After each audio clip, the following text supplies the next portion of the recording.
క్రీస్తు తన రాజ్యాన్ని స్థాపించిన 3 శతాబ్దాలలో అనగా within 300 years, no internet, no telephone, విమానాలు లేవు, కార్లు లేవు, ఎలక్ట్రిసిటీ లేదు, ఏమీ లేదు. కానీ ఆరిన నేల మీద ఉన్నటువంటి మెజారిటీ కింగ్స్, మెజారిటీ రాజులు, అది మధ్యధరా సముద్రం నుంచి రైట్ వైపు కావచ్చు, లెఫ్ట్ వైపుకు కావచ్చు, క్రింది వైపుకు కావచ్చు, భారతదేశం వరకు ఉన్నటువంటి ప్రతి రాజ్యం క్రైస్తవ రాజ్యం. తెలుసా మీకు? విదిన్ 300 years, 300 సంవత్సరాల లోపే ఎప్పుడైతే ఎక్లీసియా అన్నటువంటి దర్శనం నుండి సినగోగు అనే దర్శనానికి మనల్ని ఈ దాని అంధకార సంబంధమైన దురాత్మ సమూహముల యొక్క భావజాలంలోనికి మనం అట్రాక్ట్ అయ్యామో, ఈ దేవుని వాక్యము అనేటటువంటి విశాలమైన విశ్వ మానవ సమాజం అనేటటువంటి దర్శనానికి దూరమయ్యామో, చిన్న చిన్న గుంపులుగా విడిపోయాము. Nestorian church, Eastern church, Orthodox church, Catholic church, Latin Catholic church, division. దీని కారణంగానే బాధ్యత లేని భక్తి గల వారుగా ప్రజలు కనిపిస్తారు. దీని కారణంగానే పలాయన వాదులుగా ఇక్కడ కాదు ఎక్కడికో వెళ్ళిపోవాలి అన్న ఆలోచనలో ఉన్నాం. దీని కారణంగానే నియో ప్లేటోనిస్టిక్ ఐడియాలజీని మనం చెబుతున్నాము అని ప్రజలు అనుకుంటున్నారు. కానీ మనం ప్రకటిస్తున్నటువంటి సువార్త ఏమిటి? 2వ పేతురులో ఆయన చెప్పినట్లుగా వాగ్దానమును బట్టి మనం దేనికోసం వేచి చూస్తున్నాం? నూతన ఆకాశము, నూతన భూమి కోసం వేచి చూస్తున్నాం. ప్రకటన గ్రంథం 20లో చెప్పినట్లుగా ఆ పట్టణము పరిశుద్ధమైన పట్టణము, అది తన పెళ్లి కుమార్తె కొరకు ముస్తాబైనటువంటి పెళ్లి కుమార్తె వలె సిద్ధపడి మన మధ్యకు రాబోతుంది. మనం ఎక్కడికో వెళ్ళిపోవటం కాదు. Bible Satyam. He will come and dwell among us. ఆయన వచ్చి మన మధ్య నివాసం చేస్తాడు.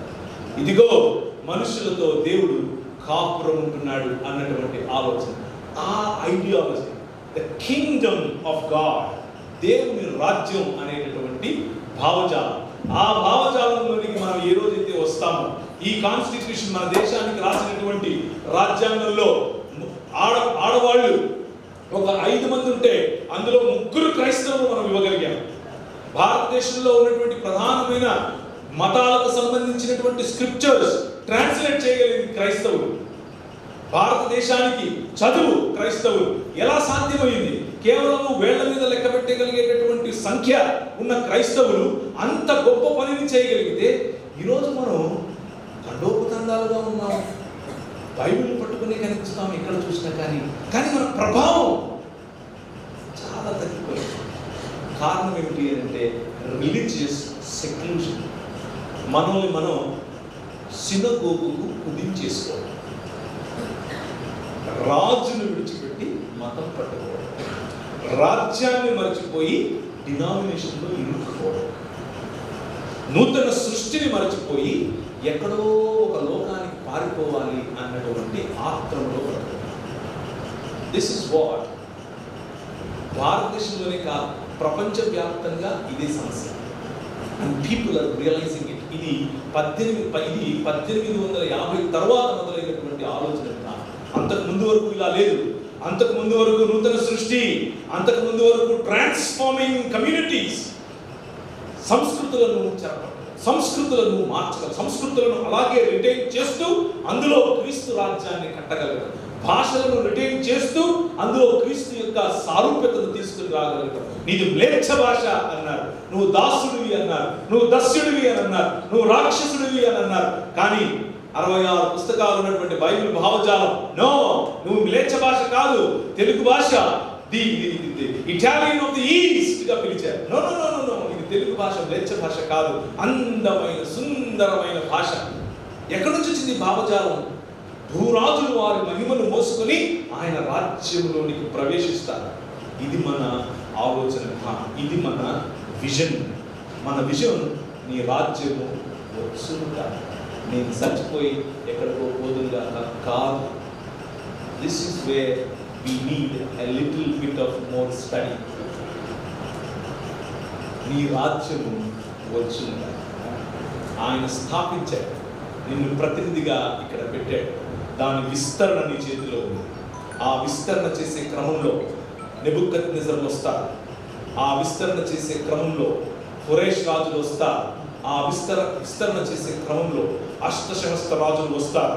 వాళ్ళ ముందు నిలబడుకొని రాజులు మారిన, రాజ్యాలు మారిన దానియేలు మారడు.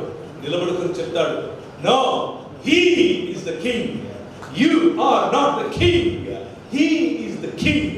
నీది కాదు రాజ్యం, అది పోతుంది. నీ తర్వాత కూడా వచ్చా అది పోతుంది. నీ తర్వాత కూడా వచ్చా అది పోతుంది. కారు పోతుంది, సైకిల్ పోతుంది, చెయ్యి పోతుంది, శ్రాద్ధం పిండా కూడా అన్ని పోతాయి. నిలబడేది ఏంటో తెలుసా? ఏ చేతి సహాయం లేకుండా తీయబడినటువంటి రాయి ఇంతై మహాపర్వతమై ఈ ప్రాంతంలో పడితే ప్రజల మధ్యలో ఉన్నటువంటి కులం అనే అడ్డుగోడలు పగిలిపోతాయి, మతం అనే అడ్డుగోడలు పగిలిపోతాయి, నువ్వు స్త్రీని నేను పురుషుణ్ణి అన్న అడ్డుగోడలు పగిలిపోతాయి, నువ్వు బానిసవు నేను స్వతంత్రుణ్ణి అన్న అడ్డుగోడలు పగిలిపోతాయి. This is gospel. ఇది సువార్త. ఇందులో ఎక్కడన్నా మతం కనిపించిందా? కింగ్డమ్, రాజ్యం. ఏంటా రాజ్యం? ఆయన నిలబడుకున్నాడు. పిలాతు అంటున్నాడు, యూదుల రాజు క్రీస్తువు నీవేనా? Yes, as he said. నువ్వు అన్నట్టే. అవునా? నీకు ఒక విషయం తెలుసా? నేను అనుకుంటే నిన్ను వదిలిపెట్టే కదా, నాకు ఆ అర్హత ఉంది. బాబు, నీకు ఒక విషయం తెలుసా? నేను ఇస్తే తప్ప అది నీకు రాదు. పై నుంచి వస్తే తప్ప నీకు అధికారం లేదు. పై నుంచి నేను ఐ యామ్ యువర్ కింగ్ అని చెప్పాడు రాజు. అర్థమైందా? That is your king. నువ్వు ఆయనకు రిప్రజెంటేటివ్.